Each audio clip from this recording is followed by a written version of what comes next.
She is not pure evil. That is what her lawyer said. In front of cameras. With complete confidence. Looking directly into the lens of a national television broadcast. And for exactly 4 seconds, part of your brain almost considered it.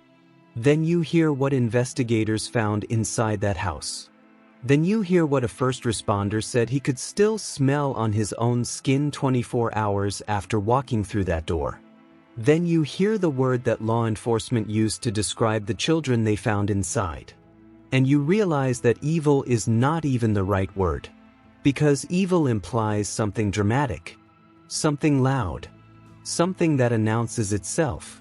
What happened inside that house in Hamden, Ohio was something far quieter. Far more patient. And far more impossible to explain. 16 children. 1 room. 18 years. And not a single system on Earth saw any of it coming. I went deeper into this case than anything you have seen reported anywhere else. I pulled documents most channels never touched. I found details buried in court filings that did not make the headlines. And what I found will fundamentally change the way you think about this story. Stay with me, because this goes further than you know. Welcome to Darkness of Beneath Crimes. If this is your first time here, hit subscribe right now and turn on notifications. Because this channel does not stop at the press conference. We never stop at the press conference. June 30th, 2026. Hamden, Ohio. Deputies in Vinton County drove out to a house on Ohmer Road to execute a search warrant. A routine call. Connected to a separate ongoing investigation. The kind of warrant that gets filed, executed, and forgotten within a week. Nobody expected to find children. Nobody was even looking for children. That detail matters more than almost anything else in this entire case. Because it means that what investigators discovered that day was not the result of a tip, a concerned neighbor, or a years-long child welfare investigation finally reaching its conclusion. It was an accident. 16 children were found alive purely by accident. The warrant itself remains sealed. A judge signed the order to seal those documents on July 6th, days after deputies had already walked through that door. We still do not know what crime they were originally investigating. We do not know what evidence they were searching for. All of it remains hidden behind a court order. What we do know is what they found when they got inside. And what they found redefined the word horrific for every single person who was there. The Ohio Attorney General's office confirmed that the 16 children inside were in a state of severe and prolonged neglect. They were covered in insects. They were living surrounded by human waste. They were confined to a room measuring 12 feet by 12 feet. Stop for a moment. Measure that in your mind. Walk to the nearest wall. Take 12 steps. Turn around. Take 12 steps back. That is the world those children lived in. Not for a week. Not for a month. For 4 years. One first responder told investigators he could not get the smell off his skin the following day. He had not even entered the room. He had looked through the doorway. From the hallway. And 24 hours later the smell was still on him. Now imagine being born into that room and never leaving it. Because some of those children were. Now I need you to slow down with me here. Because the world rushed past the most important question in this entire case. Not who the parents are. Not what the charges say. Not what the lawyers argued on television. The most important question is who these 16 children are. I went through every public record I could access on this case. Court filings. Birth records. Agency statements. Attorney General press releases. What I found about these children is more devastating than anything the press conferences covered. The children range in age from 20 months old to 18 years old. 20 months to 18 years. Every age in between. All confined together. All invisible to the outside world. Court documents confirm there are 3 sets of twins among the 16. The youngest twins are 1 year old. The next set is 2 years old. Another set is 4 years old. The oldest child is 18 years old. At 18, most young people are registering for college, applying for jobs, learning to drive. She should have her whole life ahead of her with the tools to navigate it. She cannot write her own name. An 18-year-old human being cannot write her own name. Not because of a disability she was born with. Because of 18 years of deliberate isolation from every single institution that could have taught her. Law enforcement described multiple children as effectively nonverbal, unable to communicate in the way that children their age should be able to communicate. The Vinton County Local School District confirmed there were no records of any of the 16 children ever being enrolled in any school. Not one. Not a single class. Not a single teacher. Not a single report card. Not a single school nurse who ever took their temperature. 16 children. Completely erased from the educational system. For as long as each of them had been alive. I want you to think about how many adults those children should have encountered over the course of their lives. Teachers, doctors, dentists, school bus drivers, librarians, coaches, social workers, neighbors.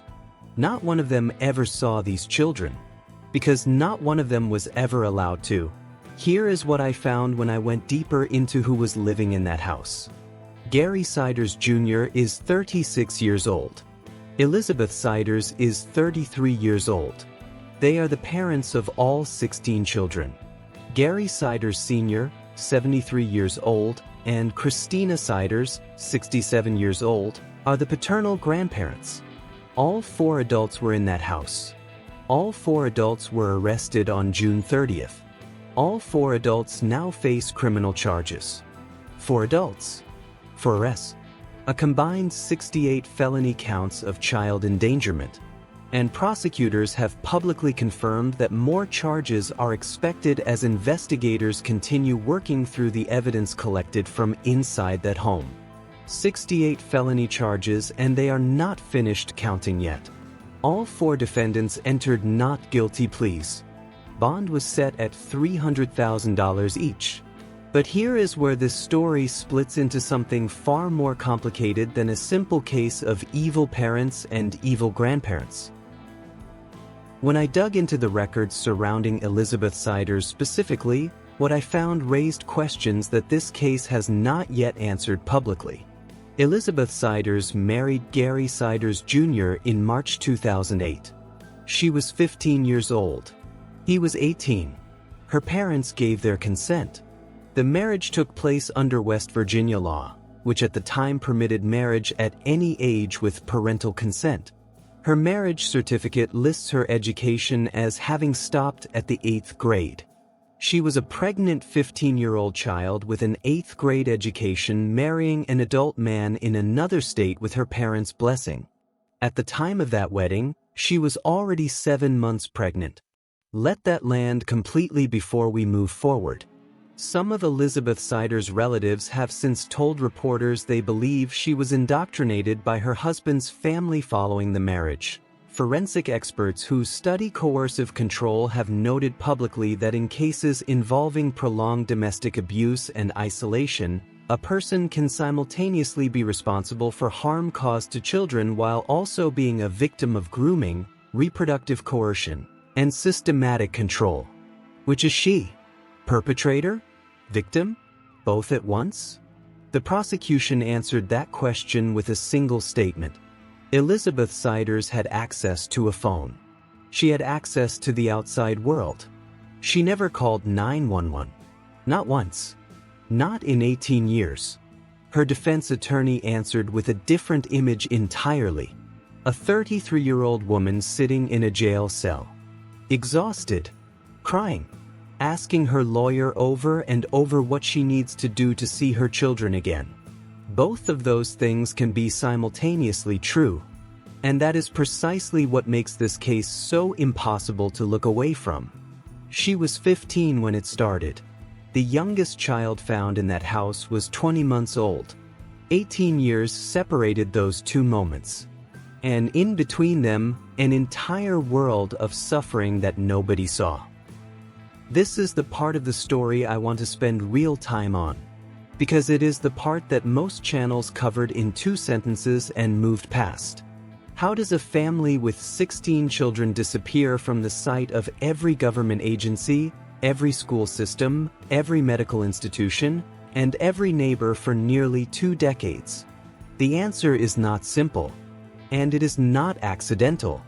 Investigators believe the Siders family deliberately moved across multiple Ohio counties dating back to at least 2008. The strategy appeared consistent. Every time a government agency in one county began making contact with the family, they relocated to another county and started over. They also moved to Wisconsin at some point before arriving in Vinton County, Ohio. Think about what that requires. Packing up a household with that many children, moving across state lines, starting completely fresh in a new location, registering for nothing, enrolling no one, appearing on no records anywhere, and doing it successfully, over and over and over again. Vinton County is the least populated county out of all 88 counties in the entire state of Ohio. Fewer than 12,000 residents in the whole county. Hamden itself has fewer than 1,000 people. The house on Ohmer Road sits alongside a steep railroad embankment, buffered from the nearest neighbors by thick brush, dense trees, and an entire lot of empty land separating the structures. This location was not chosen randomly. It was chosen because it was the kind of place where a family could become invisible. I went through every publicly available record I could find connected to this family across multiple counties. What I discovered is that the family did have some documented contact with Children's Services in Gallia County, a neighboring county where the family previously lived. It is believed by investigators that this contact may have been part of what prompted the family's relocation to Vinton County in the years before their arrest. They were not hiding from nothing. They were hiding from something specific. And they were very, very good at it. A Dollar General employee in the area told reporters the family would come in regularly, arriving late in the evening, shortly before closing time. They would buy random items.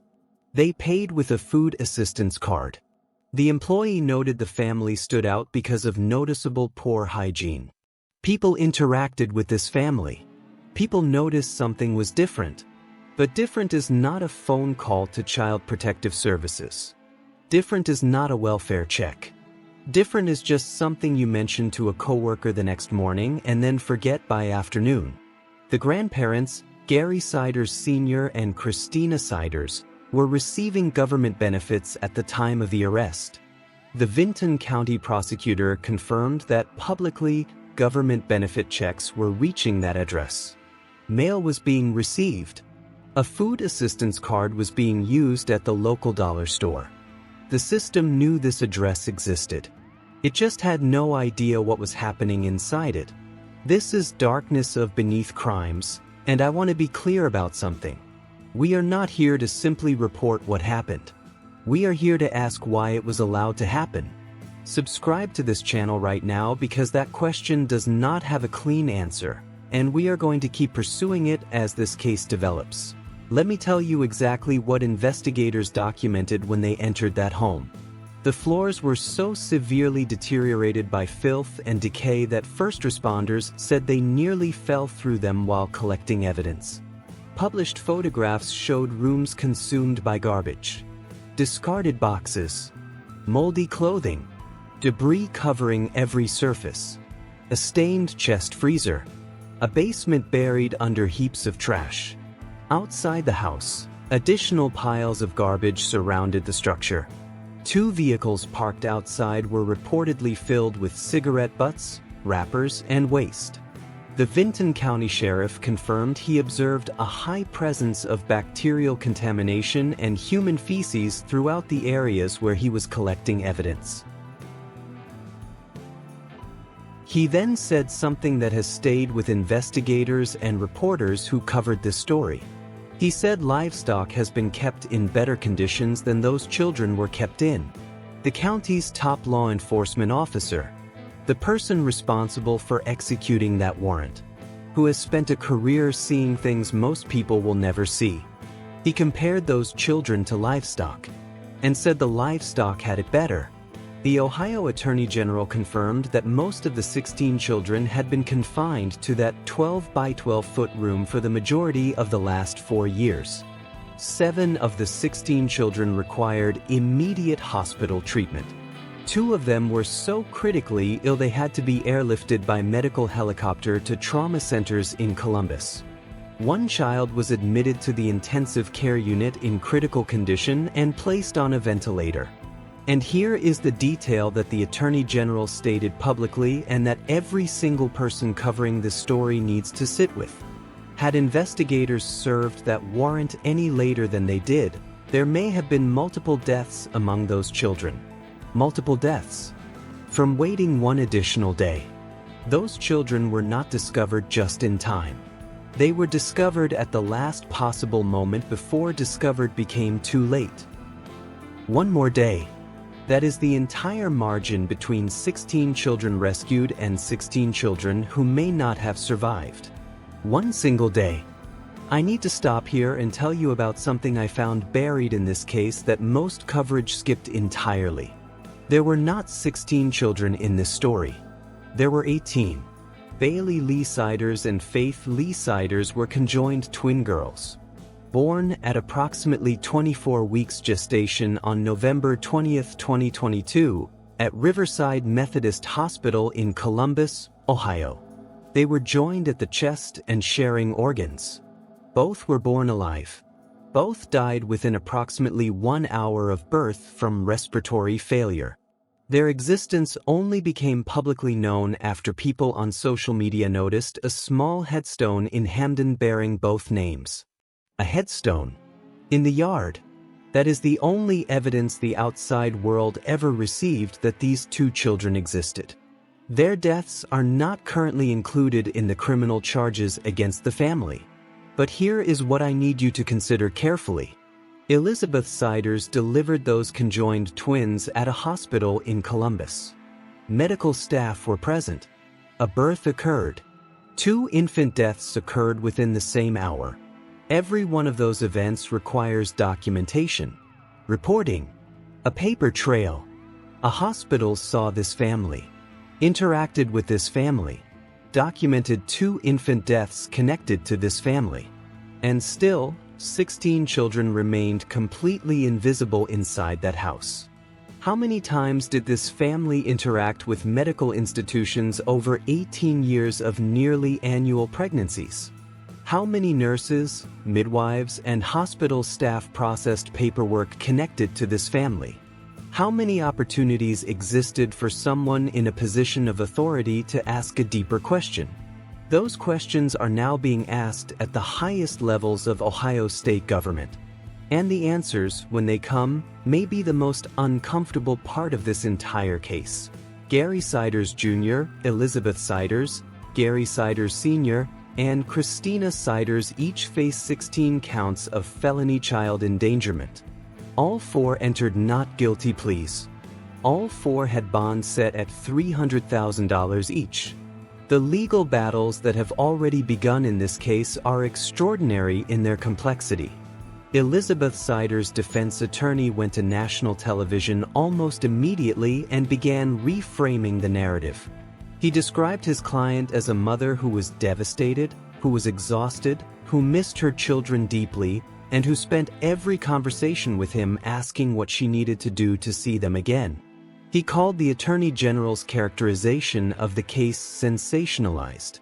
He said the language being used, words like pure evil, was inflammatory and unfair to his client before the legal process had run its course. He is not wrong that language shapes perception before evidence shapes verdicts. But the prosecutor had a response that was equally direct. Elizabeth Siders had a phone. She had access to the outside world. At no point in the time those children were living in those conditions did she pick up that phone and call 911. Not once. Not in 4 years confined to that room. Not in 18 years of that family's existence. She never tried to call for help. Whether that reflects a perpetrator's choice or a victim's paralysis is now a question for a jury to answer. Gary Siders Sr., meanwhile, is pursuing a different legal strategy entirely. His defense team filed a motion requesting a competency evaluation and has raised the possibility of an insanity defense. His attorneys have claimed he was unable to understand basic court proceedings during his initial appearance, unable to identify the roles of people in the courtroom, unable to answer fundamental questions about himself in a coherent manner.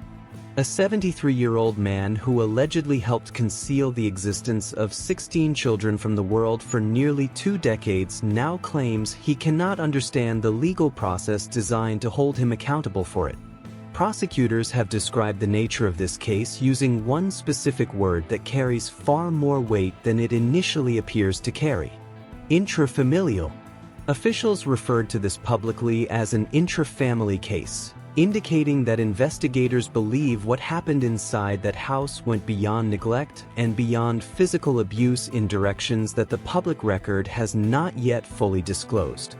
Investigators explicitly stated the case was not believed to involve human trafficking. They ruled out one category of horror. The category they confirmed remains something that court proceedings will have to define. More charges are expected. The investigation is ongoing. The full scope of what happened inside that house over 18 years has not yet been made public. And when it is, this story will break all over again. 68 felony charges. And prosecutors say they are not finished counting. Now I want to say something that I have not seen any other channel say directly. This is not just a story about one family. This is a story about every system that exists specifically to prevent something exactly like this, and every way those systems failed simultaneously for 18 consecutive years. Think about how many institutions intersected with this family over the course of those 18 years and walked away without knowing what was happening. Hospitals delivered those children. Midwives signed their birth certificates. Government agencies sent benefit checks to that address. A dollar store in a small village watched them come in late at night and swipe a food assistance card. Neighbors waved from the road. A county children's services agency made contact with the family in Gallia County and then watched them drive away to another county and never followed up on what happened next. Every single one of those interactions was an opportunity. Every single one of those opportunities was missed. Not because the people involved were malicious. Not because they did not care. But because the systems they worked within were not designed to connect those individual dots into a complete picture of 16 invisible children. And that is the part of this story that should terrify every single person watching right now. Because this did not happen in a war zone. It did not happen in a country without child protection laws. It happened in rural Ohio. It happened in a country with mandatory reporting laws, child protective services agencies, public school enrollment requirements, medical documentation systems, and government benefit oversight mechanisms. All of it was present. All of it was operating. None of it worked. Vinton County, Ohio. Population 12,000. Least populous county in the state. A village of fewer than 1,000 residents. Thick brush between houses. A railroad track on one side. Trees closing in from the other. Is that all it takes to make 16 children disappear? Apparently yes. Apparently that is exactly all it takes. And if it can happen there, the question that no politician or agency spokesperson wants to answer on camera is simple. Where else is it happening right now? Equals. All 16 children are now in the custody of the state of Ohio. They have been placed with foster families across the state. Finding appropriate placements for 16 children, many of whom have severe developmental delays, limited communication abilities, and no experience of the outside world, has been described by officials as extremely challenging. The oldest is 18. She cannot write her own name. She is now learning what a world outside that room feels like for the very first time in her life. The youngest is 20 months old. She was born into that room. She has never known anything else. And the 14 children in between those ages carry 18 years of experiences that they do not yet have the language to describe or the framework to process. Court proceedings are ongoing. A grand jury is expected to review the case. No date has been publicly set. Additional charges are anticipated. The legal process that those 16 children are now depending on for justice is only just beginning. But here is what I want you to hold on to as we close this story today.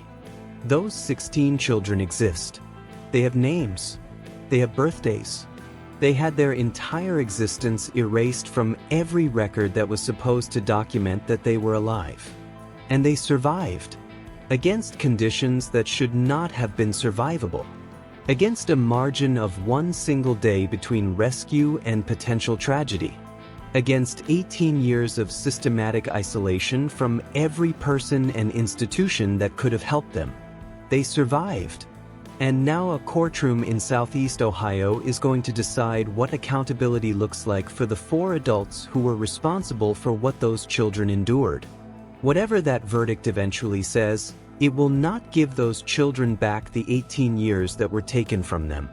It will not teach the 18-year-old to write her name in the time she lost.